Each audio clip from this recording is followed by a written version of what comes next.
وَلَقَدْ آتَيْنَا دَاوُودَ مِنَّا فَضْلًا يَا جِبَالُ أَوِّبِي مَعَهُ وَالطَّيْرَ وَأَلَنَّا لَهُ الْحَدِيدَ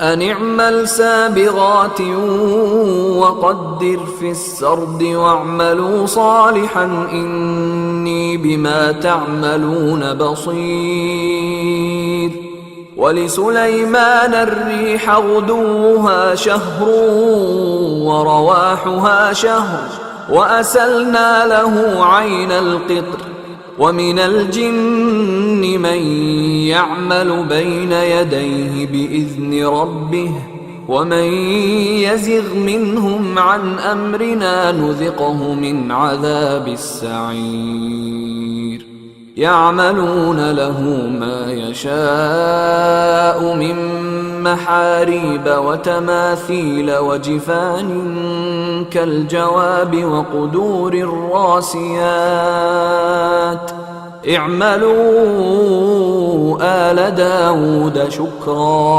وَقَلِيلٌ مِّنْ عِبَادِيَ الشَّكُورُ فَلَمَّا قَضَيْنَا عَلَيْهِ الْمَوْتَ مَا دَلَّهُمْ عَلَى مَوْتِهِ إِلَّا دَابَّةُ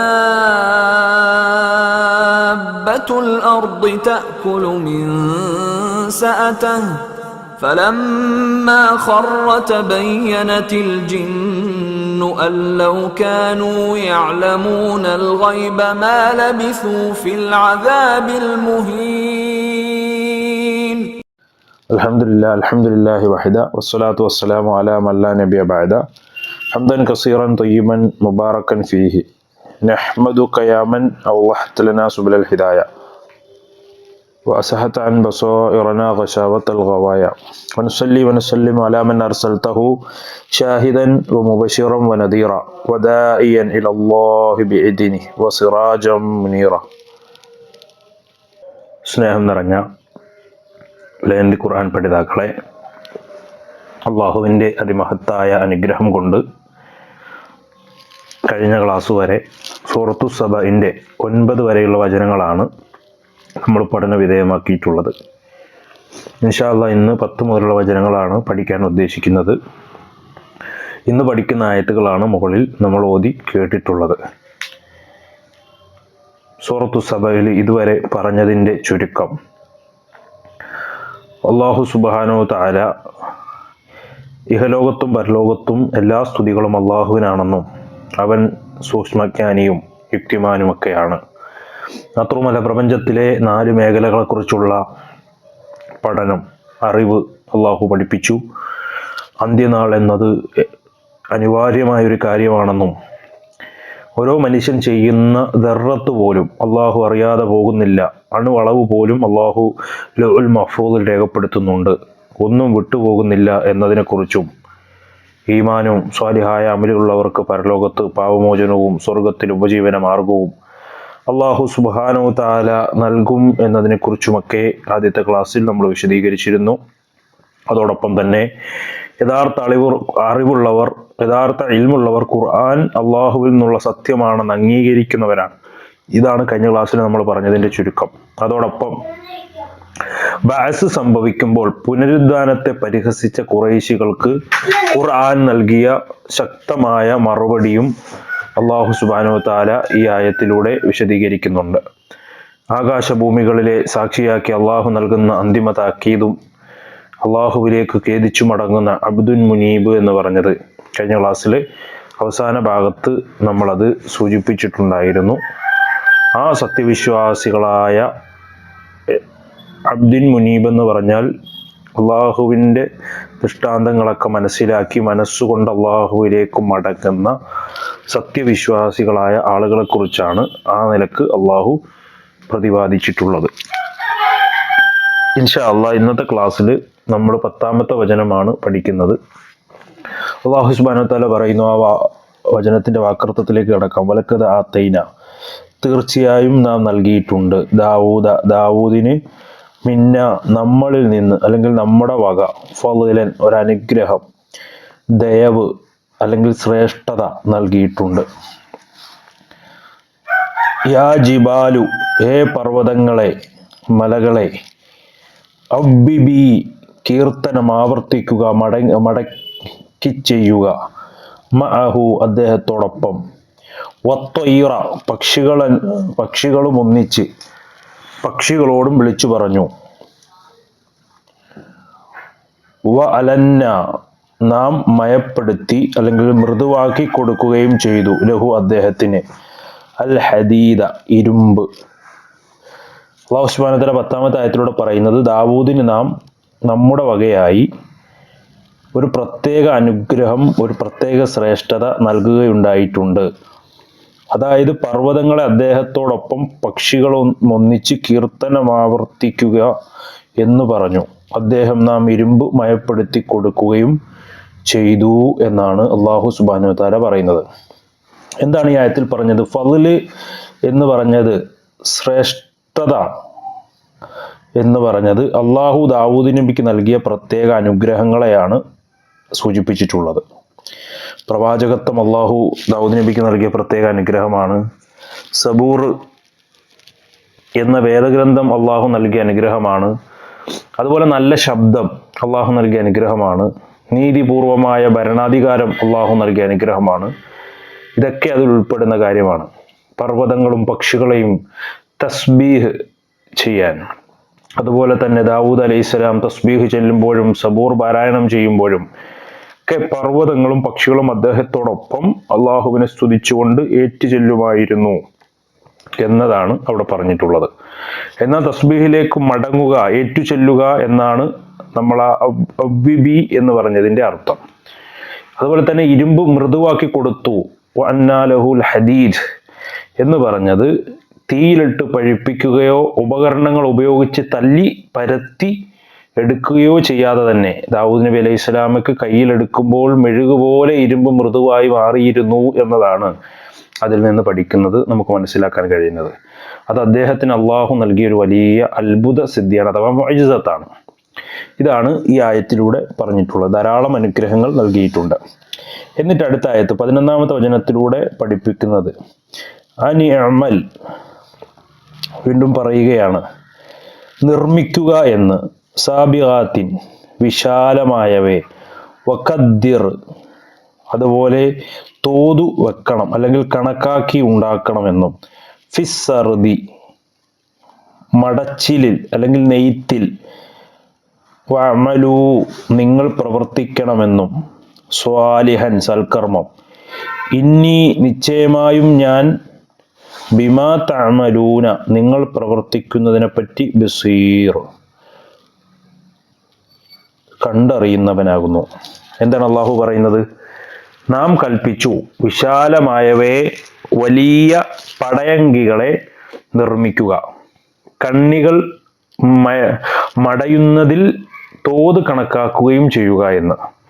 നിങ്ങളെല്ലാവരും സൽക്കർമ്മം പ്രവർത്തിക്കുകയും വേണം, നിശ്ചയമായും നിങ്ങൾ പ്രവർത്തിക്കുന്നതിനെപ്പറ്റി നാം കണ്ടറിയുന്നവനാകുന്നു എന്ന്. ഇതാണ് ആ ആയത്തിൻ്റെ 11-ാമത്തെ വചനത്തിൻ്റെ വാക്കർത്ഥം എന്ന് പറയുന്നത്. അള്ളാഹു സുബ്ഹാനഹു വ തആല പടച്ചട്ട നിർമ്മാണത്തെക്കുറിച്ചാണ് ഇവിടെ സാബിഗാത്ത് എന്ന് പറഞ്ഞത്. യുദ്ധങ്ങളിൽ ശരീരത്തിൽ പൂർണ്ണമായും സംരക്ഷണം നൽകുന്ന തരത്തിൽ വിശാലമായ പടച്ചട്ടകൾ ഉണ്ടാക്കാൻ അള്ളാഹു കൽപ്പിക്കുകയാണ്. മനുഷ്യ ചരിത്രത്തിൽ തന്നെ ആദ്യമായി ഇരുമ്പു കണ്ണികൾ കോർത്ത് ഇത്തരത്തിലുള്ള പടച്ചട്ടകൾ നിർമ്മിച്ചിട്ടുള്ളത് ദാവൂദ് നബി അലൈഹി സ്വലാമാണ്. ഇതിനു മുമ്പ് ഉറച്ച ഇരുമ്പ് പ്ലേറ്റുകളായിരുന്നു ഉപയോഗിച്ചിരുന്നത് എന്ന് കാണാൻ കഴിയും. അപ്പോൾ കണ്ണികളുടെ കൃത്യത, വഖദ്ദിർ ഫിസ്സർദി എന്ന് പറഞ്ഞത് അല്ലേ, പടച്ചട്ടയുടെ കണ്ണികൾ അമിതമായ വലുതാവുകയോ അല്ലെങ്കിൽ ചെറുതാവുകയോ ചെയ്യാതെ കൃത്യമായ അളവിൽ കോർത്തു നിർമ്മിക്കണമെന്ന് അള്ളാഹു ഉപദേശിക്കുകയാണ്. അതുപോലെ തന്നെ കൈത്തൊഴിലിൻ്റെ മഹത്വം ഒക്കെയാണ് ഇതിൽ നിന്ന് നമുക്ക് പഠിക്കാൻ കഴിയുന്നത്. ദാവൂദ് നബി അലൈഹി സ്വലാം ഒരു ഭരണാധികാരി ആയിരുന്നിട്ട് പോലും രാജ്യം മുതൽ നിന്ന് ഭക്ഷണം കഴിക്കാതെ സ്വന്തമായി പടച്ചട്ടകൾ നിർമ്മിച്ച് അത് വിറ്റ് അധ്വാനിച്ച് ജീവിച്ച ഒരു മാതൃക കൂടി നമുക്ക് കാണാൻ സാധിക്കും. സ്വന്തം കഴുത്തൊഴിൽ ചെയ്ത് ജീവിക്കുന്നവൻ്റെ മഹത്വത്തിന് ഇസ്ലാമിൽ വലിയ മഹത്വമുണ്ട് എന്നതിൻ്റെ തെളിവ് കൂടിയാണ് ഈ ആയത്തിൽ പഠിപ്പിക്കുന്ന ദാവൂദ് നബി അലൈഹി സ്വലാമയുടെ ജീവിതത്തിലെ ഉദാഹരണം എന്നത് സഹോദരങ്ങളെ പ്രത്യേകം നമുക്ക് മനസ്സിലാക്കാൻ സാധിക്കും. അതുപോലെ തന്നെ തൊട്ടടുത്ത വചനം 12-ാമത്തെ വചനം. 12-ാമത്തെ വചനത്തിൽ അല്ലാഹു സുബ്ഹാനഹു വ തആല പറയുന്നത് വലി സുലൈമാന റീഹ, എന്നിട്ട് പറഞ്ഞു സുലൈമാനും വലി സുലൈമാനും അരീഹ കാറ്റിനെ, ഉദുവുഹ അതിനെ അതിൻ്റെ പുറപ്പാട്, വറവാഹുഹ ഒരു മാസ ദൂരമാണ്, ഷഹുറുൻ ഒരു മാസ ദൂരമാണ്, വറവാഹുഹ അതിൻ്റെ വൈകുന്നേരത്തെ വരവ് അല്ലെങ്കിൽ മടക്കം ഷഹുറുൻ ഒരു മാസമാകുന്നു. എന്നിട്ട് അള്ളാഹു പറയുന്നു വ അസൽന നാം ഒരുക്കി കൊടുക്കുകയും ചെയ്തു ലഹു അദ്ദേഹത്തിന് ഐനൽ കിത്തരി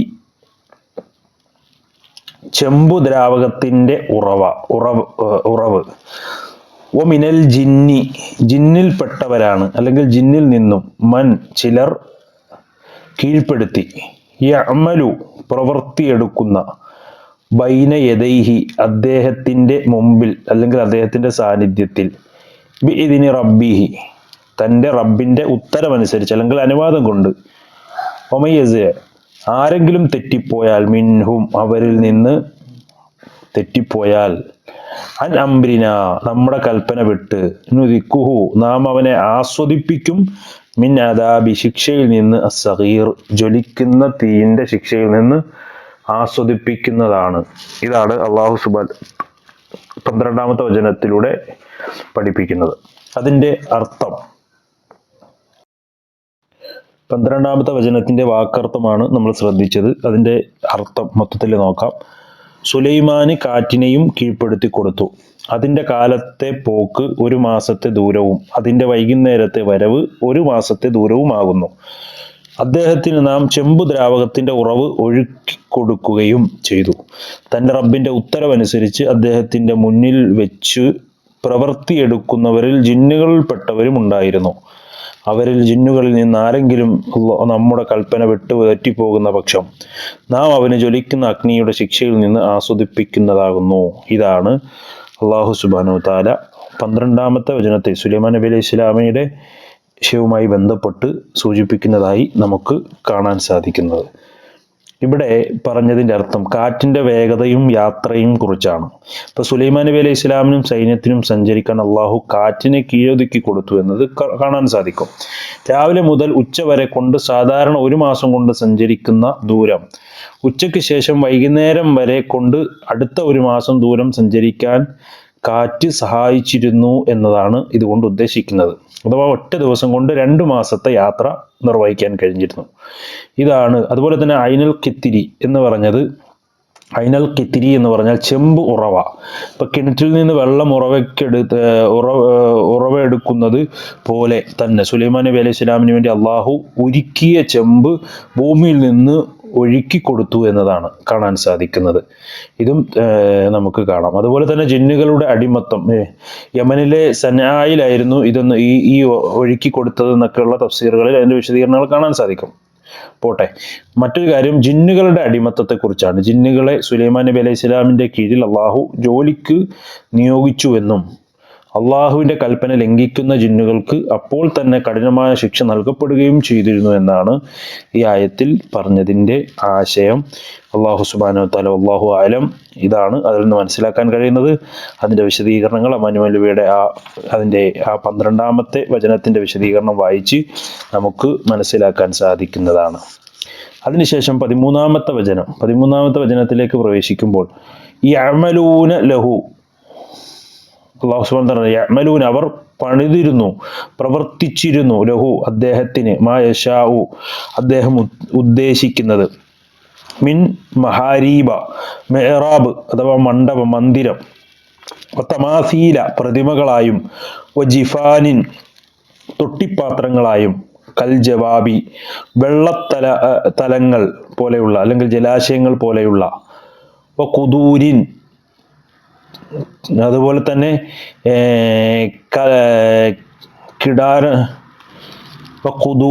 കുദൂരിൻ എന്ന് പറഞ്ഞാൽ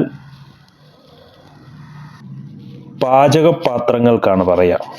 റാസിയാത്തിൻ എന്ന് പറഞ്ഞാൽ ഉറച്ചു നിൽക്കുന്ന, നിശ്ചലമായ. അമലു പ്രവർത്തിക്കുവിൻ, ആല ദാവൂദ ദാവൂദിന്റെ കുടുംബമേ, അല്ലെങ്കിൽ ദാവൂദിന്റെ ആൾക്കാരെ, ശുക്രൻ നന്ദിയായി, വഖലീലുൻ കുറവാണ്, മിൻ ഇബാദി എൻ്റെ അടിയാന്മാരിൽ നിന്ന്, ഷക്കൂർ ഷക്കൂർ എന്ന് പറഞ്ഞാൽ നന്ദിയുള്ളവർ. എന്താണ് അള്ളാഹു പറയുന്നത്? അദ്ദേഹത്തിന് വേണ്ടി മണ്ഡപങ്ങൾ അഥവാ കൂറ്റൻ കെട്ടിടങ്ങൾ, അതുപോലെ പ്രതിമകൾ, ജലാശയങ്ങളെ പോലെ വമ്പിച്ച തൊട്ടിപ്പാത്രങ്ങൾ, ഇളകാതെ ഉറച്ചു നിൽക്കുന്ന പാചകപാത്രങ്ങൾ മുതലായവ അദ്ദേഹം ഉദ്ദേശിക്കുന്നവർ അവർ പണിതു കൊടുത്തിരുന്നു എന്നാണ്. നാം പറഞ്ഞു, നിങ്ങൾ ദാവൂദിന്റെ കുടുംബമേ നന്ദിയായി പ്രവർത്തിക്കുവിൻ, എൻ്റെ അടിയാന്മാരിൽ നിന്നുള്ള നന്ദിയുള്ളവർ കുറവാകുന്നു. ഇതാണ് ഈ വചനത്തിൻ്റെ അർത്ഥമായി നമുക്ക് കാണാൻ സാധിക്കുന്നത്. അല്ലാഹു സുബ്ഹാനഹു വ തആല ഈ ആയത്തിലൂടെ പഠിപ്പിക്കുന്നത് ജിന്നുകൾ നിർമ്മിച്ച് നൽകിയ 4 കാര്യങ്ങളെക്കുറിച്ചാണ്. ഒന്ന് മഹാരീബ്. മഹാരീബ് എന്ന് പറഞ്ഞാൽ വലിയ കൊട്ടാരങ്ങളാണ്, പ്രാർത്ഥനാ മന്ദിരങ്ങൾ, പള്ളികൾ എന്ന് പറയാം. തമാസീൽ എന്ന് പറഞ്ഞാൽ ചിത്രങ്ങളും പ്രതിമകളും, പ്രത്യേകിച്ച് സുലൈമാൻ നബി അലൈഹി ഇസ്ലാമിന്റെ ശരീഅത്തിൽ ജീവനില്ലാത്ത പ്രകൃതി ദൃശ്യങ്ങളുടെ ചിത്രങ്ങളും മൃഗങ്ങളുടെ രൂപങ്ങളും അനുവദനീയമായിരുന്നു. അതുകൊണ്ട് തന്നെ, എന്നാൽ മുഹമ്മദ് നബി സല്ലല്ലാഹു അലൈഹി വസല്ലമയുടെ ശരീഅത്തിൽ ജീവനുള്ളവയുടെ ചിത്രങ്ങളും പ്രതിമകളും നമുക്ക് നിരോധിക്കപ്പെട്ട കാര്യമാണ്. മറ്റൊന്ന് ജിഫാനിൻ കൽ ജവാബി എന്ന് പറഞ്ഞത്, ജിഫാൻ തടാകം അല്ലെങ്കിൽ വലിയ കുളം പോലെയുള്ള വലിയ ഭക്ഷണപാത്രങ്ങൾക്കാണ്. അതുപോലെ തന്നെ കുദൂരിൻ എന്ന് പറഞ്ഞത് റാസിയാത്തിൻ എന്ന് പറഞ്ഞതിനെ സംബന്ധിച്ചിടത്തോളം വലിപ്പം കാരണം അടുപ്പിൽ നിന്ന് മാറ്റാൻ സാധിക്കാത്ത ഭീമാകാരമായ പാചകപാത്രങ്ങൾ എന്ന നിലക്കാണ്. എന്നിട്ട് അള്ളാഹു പറയുന്ന അമലു ആല ദാവൂദ, അല്ലെ, പ്രവർത്തനം കൊണ്ടുള്ള നന്ദി ഉണ്ടാകണം, ശുക്ർ ഉണ്ടാകണം. നാവ് കൊണ്ട് അൽഹംദുലില്ലാ എന്ന് പറയൽ മാത്രമല്ല, മറിച്ച് അള്ളാഹുവിൽ നിന്ന് ലഭിച്ച അനുഗ്രഹങ്ങളെ അള്ളാഹു തൃപ്തികരമായ രീതിയിൽ വിനിയോഗിച്ച് സൽക്കർമ്മം ചെയ്യലാണ് അതുകൊണ്ട് ഉദ്ദേശിക്കുന്നത്. നന്ദിയുള്ള ദാസന്മാരുടെ കുറവിനെ കുറിച്ചാണ് വഖലീലും മിൻ ഇബാദി ഷക്കൂർ. അള്ളാഹുവിൻ്റെ അപാരമായ അനുഗ്രഹങ്ങൾ അനുഭവിക്കുമ്പോഴും അതിൽ യാഥാർത്ഥ്യ നന്ദിയുള്ളവരായി ജീവിക്കാൻ കഴിയണം. അങ്ങനെ ജീവിക്കുന്നവർ ലോകത്ത് വളരെ കുറവാണ് എന്നാണ് അല്ലാഹു സുബ്ഹാനഹു വ തആല ഈ ആയത്തിലൂടെ സൂചിപ്പിച്ചതായി നമുക്ക് കാണാൻ സാധിക്കുന്നത്. അടുത്ത 14-ാമത്തെ വചനമാണ് അല്ലാഹു സുബ്ഹാനഹു വ തആല തൊട്ടടുത്ത് വിശദീകരിക്കുന്നത്. ഫലമ്മാ ഖളൈന അലൈഹിൽ മൗത,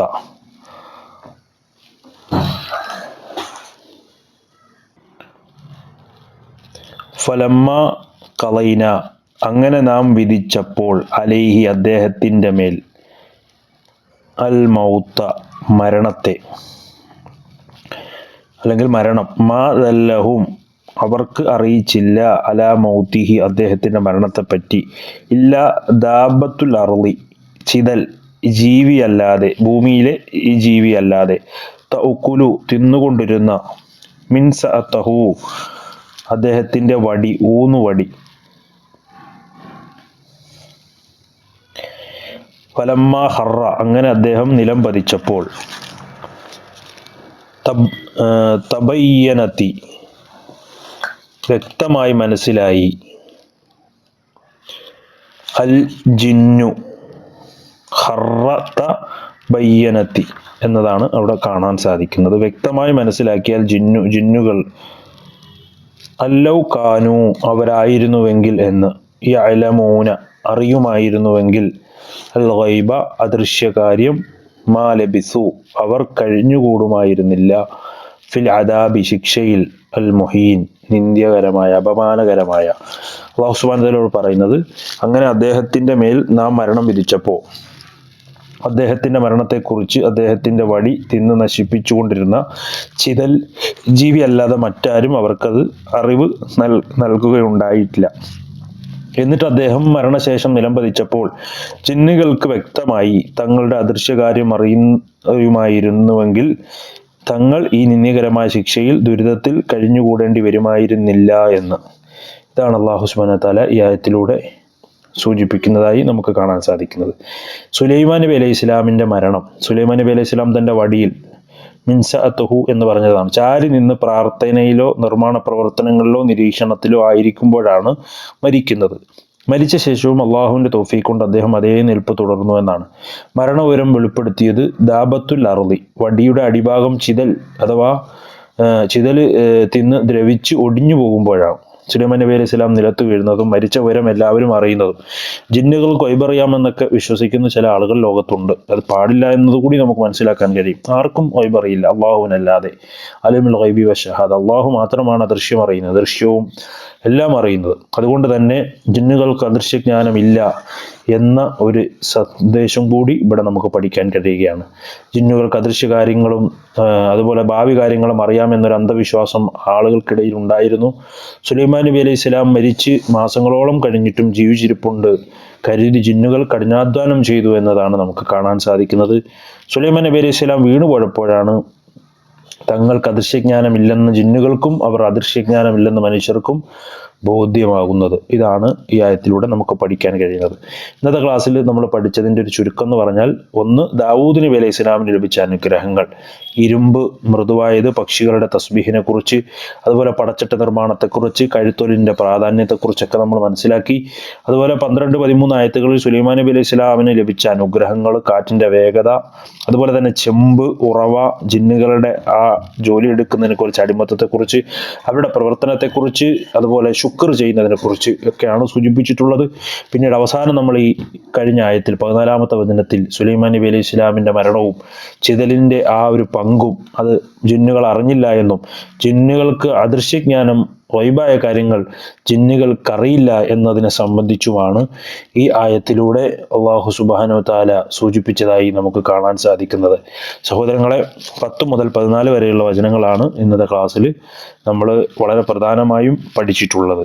ഓരോ ആയത്തിൻ്റെയും വാക്കർത്ഥങ്ങളും അതുപോലെ തന്നെ അതിൻ്റെ പൂർണ്ണമായ അർത്ഥവും അതിൻ്റെ വിശദീകരണങ്ങൾ ഞാൻ ഈ ക്ലാസ്സിൽ സൂചിപ്പിച്ചതിനു പുറമെ വളരെ വിശദമായി തന്നെ അമാനി മൗലവിയുടെ തഫ്സീറിലുണ്ട്. അത് വായിച്ചു പഠിക്കണമെന്ന് ഓർമ്മപ്പെടുത്തുകയാണ്. കാര്യങ്ങൾ മനസ്സിലാക്കാനുള്ള തൗഫീഖ് അല്ലാഹു നമുക്ക് എല്ലാവർക്കും നൽകി അനുഗ്രഹിക്കുമാറാകട്ടെ. വആഖിറു ദഅവാനാ അൽഹംദുലില്ലാഹി റബ്ബിൽ ആലമീൻ. അസ്സലാമു അലൈക്കും വറഹ്മത്തുള്ളാഹി വബറകാതുഹു.